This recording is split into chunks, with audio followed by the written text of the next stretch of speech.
Assalamualaikum warahmatullahi wabarakatuh.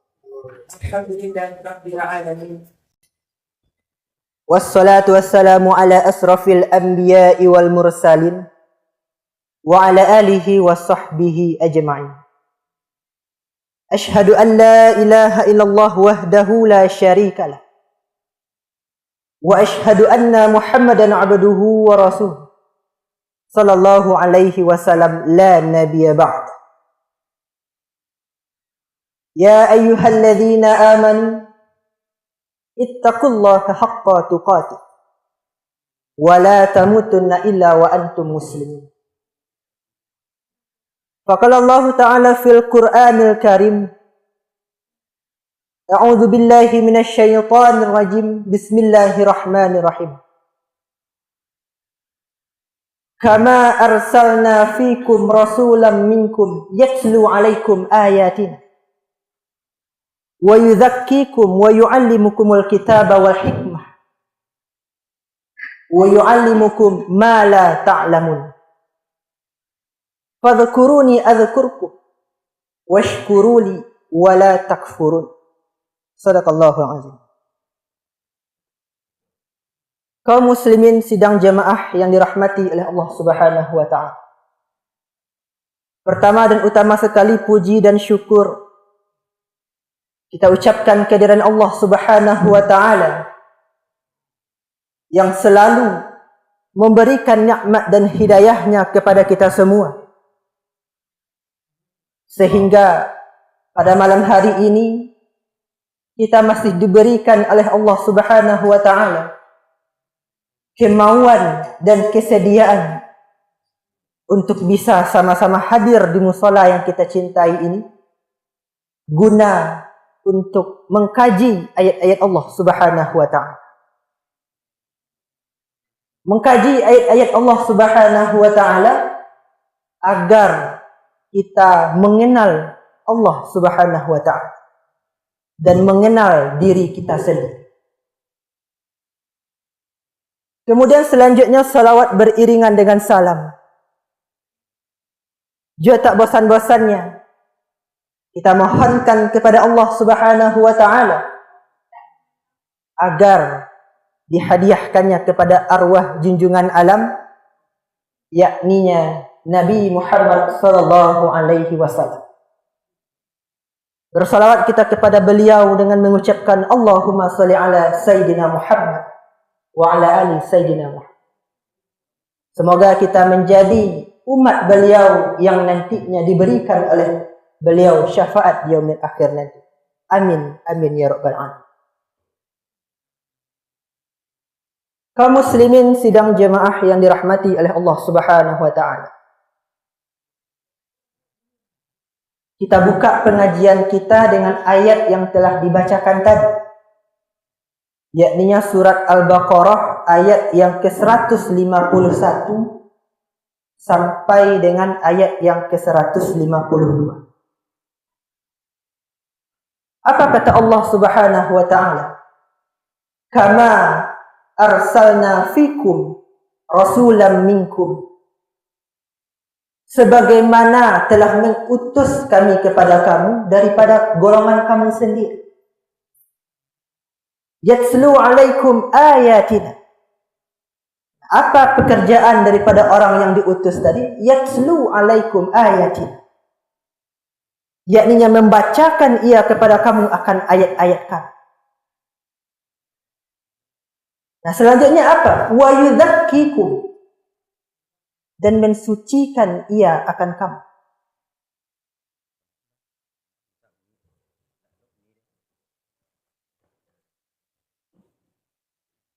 Nah setelah itu wa yu'allimukumul kitaba wal hikmah. Mengajarkan ia kepada kamu akan kitab dan juga hikmah. Wa yu'allimukum ma la ta'lamun. Dan mengajarkan ia kepada kamu apa-apa saja yang tidak kamu ketahui. Fadhkuruni. maka ingatlah kamu akan aku, kata Allah. Azkurkum, aku pun akan ingat kepadamu. Washkuruli wala takfurun, dan bersyukurlah kamu kepadaku, janganlah kamu termasuk kepada golongan orang-orang yang ingkar kepadaku, kata Allah Subhanahu wa taala. Kaum muslimin sidang jemaah yang dirahmati oleh Allah Subhanahu wa taala. Setelah kita memenggal ayat yang telah kita bacakan tadi, ada beberapa poin yang bisa kita bahas untuk dijadikan sebagai pembelajaran di dalam kehidupan kita sehari-hari. Dimulai dari kama arsalna fikum rasulan minkum, bahwa Allah Subhanahu wa taala itu telah mengutus kepada manusia itu minkum, daripada kamu, seorang rasul dari golongan manusia yang sama dengan kita semua.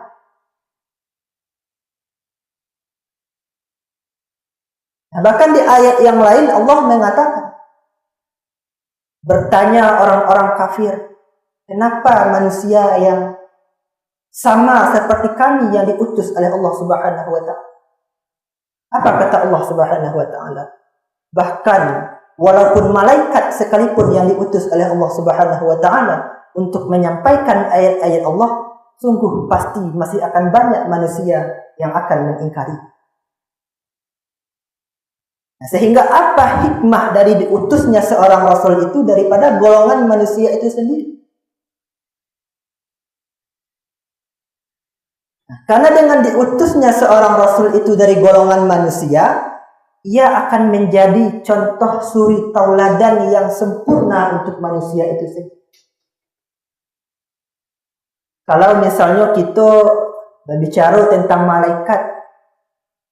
malaikat itu tidak memiliki nafsu. Malaikat itu adalah makhluk yang taat kepada Allah Subhanahu wa taala. Tidak ada nafsu yang mendorong malaikat itu untuk ingkar kepada Allah Subhanahu wa taala. Nah, maka coba bayangkan itu, di saat malaikat yang dijadikan oleh Allah sebagai rasul ke atas permukaan bumi ini, tentu akan tidak bisa diterima oleh manusia itu sendiri. Oh, pantaslah malaikat itu beriman kepada Allah karena dia tidak memiliki nafsu. Oh, pantaslah malaikat itu tidak mencuri karena dia tidak memiliki nafsu. Pantaslah malaikat itu tidak berzina karena dia tidak memiliki nafsu. Sedangkan manusia dipenuhi oleh nafsu. Di dalam diri manusia itu ada nafsu.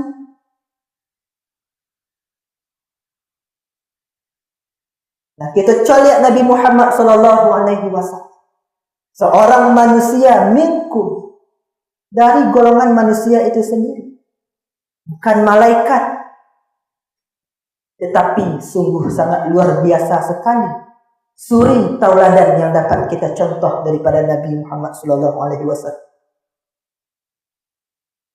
Dari luang lingkup individu digambarkan oleh Siti Aisyah bagaimana akhlak daripada Nabi Muhammad itu seperti Al-Quran yang berjalan-jalan. Begitu Nabi Muhammad itu mencerminkan apa yang diwahyukan oleh Allah Subhanahu wa taala, dilaksanakannya di dalam kehidupan. Sehingga menjadi seorang pribadi, menjadi suri tauladan yang baik. Menjadi kepala rumah tangga misalnya, menjadi suri tauladan yang baik. Menjadi pemimpin, menjadi suri tauladan yang baik. Bahkan panglima perang dan lain sebagainya. Sungguh sangat luar biasa sekali contoh yang diberikan oleh Nabi Muhammad SAW. Dan tidak ada alasan bagi manusia untuk tidak bisa meniru apa yang dilakukan oleh Nabi Muhammad itu. Karena Nabi Muhammad itu adalah manusia yang diutus oleh Allah Subhanahu wa taala dari golongan manusia itu sendiri. Yang pertama.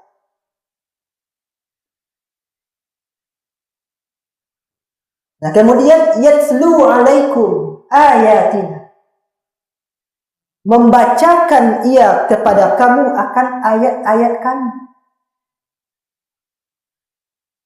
Nah, apa makna daripada membacakan ayat-ayat kami itu? Atau apa hakikat daripada membacakan ayat-ayat kami itu?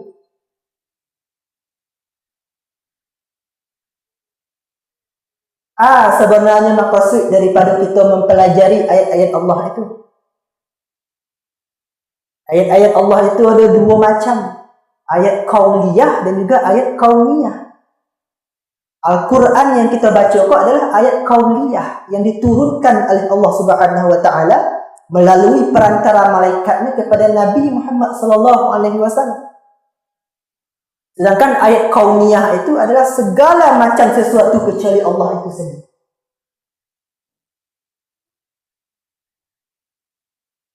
Langit dan bumi, matahari, bintang, bulan, manusia itu sendiri adalah ayat-ayat Allah Subhanahu wa taala. Nah, kenapa diajarkan untuk mempelajari ayat-ayat itu oleh Nabi Muhammad sallallahu alaihi wasallam? Adalah untuk mengenal Allah itu sendiri. Nah, jadi apa? Yatlu alaikum ayatina. Membacakan ia akan kamu akan ayat-ayat kami, yakni memperkenalkan siapa Tuhan itu. Awaliddin ma'rifatullah. Awal daripada agama itu adalah mengenal Allah Subhanahu wa taala. Tahu awak kalau Allah itulah yang menciptakan. Tahu awak kalau Allah itulah yang mengatur segala sesuatu. Tahu awak kalau Allah itu yang disembah. Yatlu alaikum ayat. Wa yudzakikum. Selanjutnya Rasul itu adalah wa yudzakikum, mensucikan ia akan kamu. Apa hakikat dari mensucikan diri itu sendiri? Agar terkikis nafsu-nafsu yang tidak baik itu, sehingga manusia mampu untuk mengenal dirinya sendiri. Di awal tadi kita telah menyebutkan bahasanya manusia itu adalah makhluk yang memiliki nafsu. Ada tingkatan-tingkatan daripada nafsu itu. Nafsu amaratun bisu. Apa itu nafsu amaratun bisu? Yakni nafsu yang selalu mendorong manusia itu sendiri untuk berbuat keingkaran, berbuat kemaksiatan, berbuat sesuatu yang tidak diridhai oleh Allah Subhanahu wa taala. Rajannya kayak itu. Condongnya kayak itu. Namun di saat manusia berusaha untuk mengenal Allah Subhanahu wa taala dan mengenal dirinya, akan berangsur nafsu itu terkikis menjadi nafsu yang tenang. Bahkan tingkatan tertingginya itu adalah nafsul mutmainnah. Diri yang tenang. Diri yang benar-benar mengenal akan dirinya itu, sehingga ia tahu posisinya. Tahu ia mana yang Tuhan, tahu ia mana yang hamba. Tahu ia mana yang Khalid, tahu ia mana yang makhluk. Sehingga baru yang ketiga, wa yu'allimukumul kitab. Nabi tadi atau Rasul tadi mengajarkan ia akan kamu akan kitab. Apa itu yang diajarkan? Itu syariat beragama. Salat, puasa, zikir dan lain sebagainya diajarkan oleh Nabi itu. Nah, mari kita lihat fenomena yang ada di sekitar kita pada sekarang ini. Banyak orang yang salat, banyak orang yang pergi umrah, haji dan lain sebagainya, tetapi tidak berdampak ataupun tidak membekas apa yang dilakukannya itu kepada diri. Bahkan diancam oleh Allah Subhanahu wa taala, fawailul lil musallin. Neraka wail bagi orang-orang yang salat. Balik dari itu, nya salat tapi tidak kenal sia Tuhannya, tidak kenal sia diri. Yang jalih lah tertunai kewajiban lah lebih. Atau rianya di dalam melakukan salat tu, kalau seorangnya salat copek-copek, tapi kalau lah berjamaahnya di dekat orang lain, dak tanggung kusuai.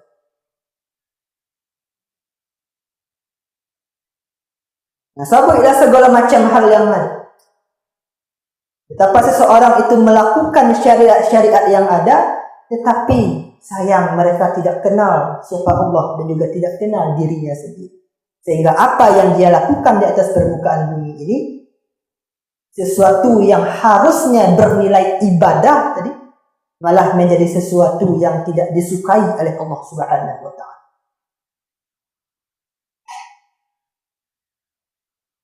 Nah, sehingga Bapak dan Ibu, kalaulah yang diajarkan oleh Rasul tadi, yang 3 tadi, yatslu alaikum ayatina, bisa manusia itu untuk mengenal siapa Tuhannya, wa yuzakkikum, dan juga mengenal mereka akan dirinya, kemudian wa yu'allimukumul kitab, mereka itu menjalankan segala macam perintah yang disuruh oleh Allah dan menjauhi larangan tersebut dengan baik, dengan benar, dengan sesuatu yang diridhai oleh Allah Subhanahu wa Ta'ala, wal hikmah. Mereka itu akan mendapatkan hikmah di dalam kehidupan, menjadi kebiasaan yang baik yang akan mencerminkan bagaimana seorang muslim itu yang sebenarnya, yang akan memperlihatkan bagaimana wajah Islam itu sebenarnya. Ini kok banyak orang yang Islam di KTP saja,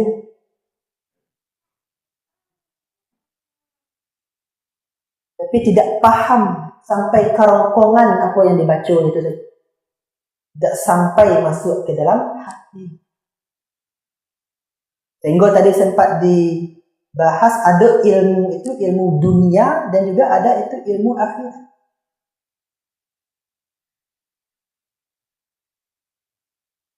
Nah, mari kita mendefinisikan apa sebenarnya yang disebut dengan dunia. Dunia itu adalah ma la tanfa'u ba'dal maut. Segala sesuatu yang tidak bermanfaat lagi sesudah mati. Itu dunia.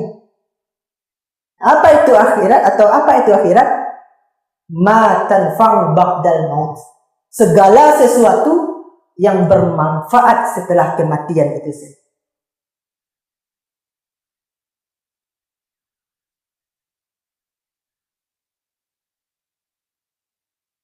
Sehingga banyak Nabi Muhammad SAW membicarakan di dalam hadis-hadisnya untuk menyeimbangkan dunia dan akhirat.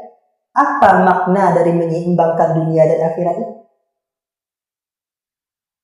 Maknanya adalah bahwa segala macam aktivitas kita di atas permukaan bumi ini harus bernilai akhirat. Bahkan lolok sekalipun bisa bernilai akhirat. Makan, minum sekalipun bisa bernilai akhirat. Pai bakarojo bagi bapak-bapak untuk menafkahi ibu-ibu dan anak-anaknya itu bernilai akhirat. Tidak cuma pai mengaji saja. Bertanggung jawab kepada anak istri. Akhirat.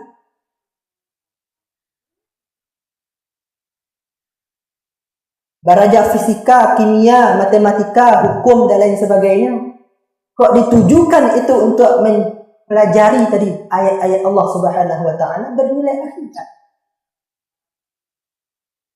Kok bisa kita menyingkupkan dengan ilmu-ilmu yang ada untuk kebesaran Allah Subhanahu wa Ta'ala bernilai akhirat. Inna fi khalqis samawati wal ardh wa ikhtilafil laili wan nahar la ayatin li ulil albab. Sungguh pada ciptaan langit dan bumi itu, pergantian siang dan malam itu semuanya adalah tanda-tanda kebesaran Allah Subhanahu wa Ta'ala. Sehingga kalau kita cari orang-orang di barat, misalnya di Eropa ataupun Amerika, yang sebelumnya ateis, mempelajari molekul-molekul, atom dan lain sebagainya, kiranya adalah tertuliskan di dalam Al-Quran. Itu yang ternyata membawanya kepada Islam.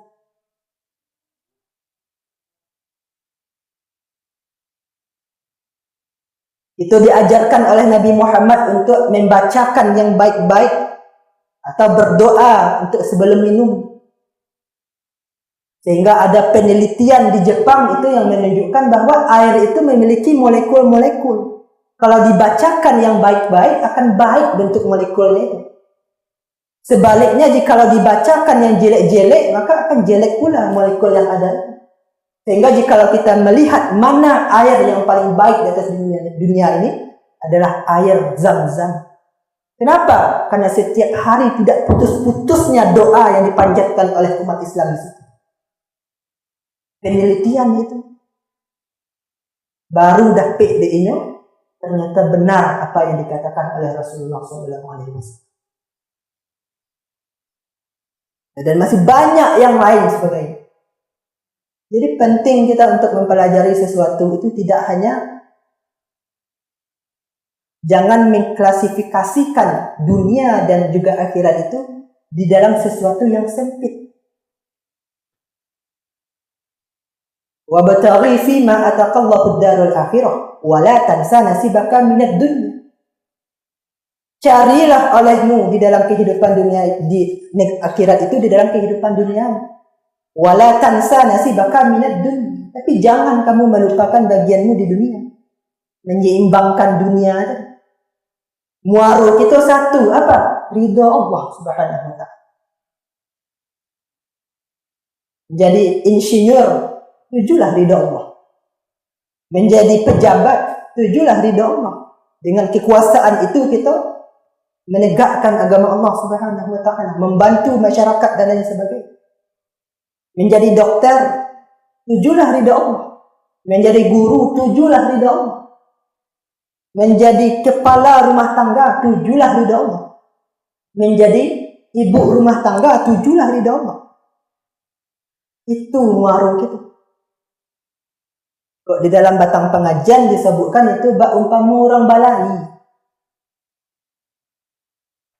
Laut yang luweh yang akan diseberangi. Badai kiri kanan. Bak ombak, bak gelombang pula. Tapi tetap satu yang harus kita ingat. Tujulah ridha Allah Subhanahu wa ta'ala. Ditanya Nabi oleh sahabat, apa yang memasukkan manusia itu ke dalam surga? Amalnya? Tidak. Solatnya? Tidak. Tetapi adalah ridha Allah. Apa maknanya? Kalau solat, solatlah yang betul. Kenali Allah, kenali diri kita sehingga dapat rasa. Sehingga solat itu diterima yang akan mendatangkan ridha Allah. Mencari nafkahlah karena Allah. Bakrojolah karena Allah. Segala macamnya karena Allah Subhanahu wa ta'ala. Jadi itu Bapak dan Ibu, bahwa Nabi ataupun Rasul yang diutus oleh Allah Subhanahu wa ta'ala itu adalah dari golongan manusia itu sendiri. Yang membawa kepada manusia itu untuk diajarkan ayat-ayat Allah Subhanahu wa ta'ala agar manusia itu mampu untuk mengenal Allah. Kemudian diajarkan untuk mensucikan dirinya sendiri agar ia mampu untuk mengenal dirinya sendiri. Kemudian diajarkan isi-isi daripada kitab itu agar ia mampu untuk menjalankan perintah Allah dan menjauhi larangannya. Sehingga jikalau tiga hal ini mampu untuk diterapkan oleh seorang hamba tadinya, akan terciptalah suatu habit, suatu kebiasaan di dalam kehidupannya yang akan mencerminkan wajah Islam itu yang sebenar. Jadi mudah-mudahan itu hidup di atas dunia kok bisa untuk selalu apapun profesi kita. Tak cuma orang yang bisa berkuar-kuar di atas podium ko saja yang akan mendapatkan ridha Allah. Mungkin kalau boleh dinilai lebih ikhlas modelnya bapak-bapak dan ibu-ibu yang duduk mendongan daripada yang mengecek. Karena tidak ada mungkin yang bapak ibu cari kecuali pengajian itu sendiri. Tak bisa mendapatkan ilmu mengenal Allah Subhanahu wa ta'ala. Jadi itu. Kenalilah Allah Subhanahu wa ta'ala, kenalilah diri kita, jalankan segala perintah dan juga jauhi larangannya, dan jadikan itu sebagai kebiasaan di dalam diri kita agar kita menjadi orang yang muslim.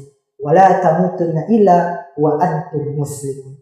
Mungkin sekian daripada hamba. Jikalau ada salah dan janggal mohon maaf. Wabillahi taufiq wal hidayah. Assalamualaikum warahmatullahi wabarakatuh.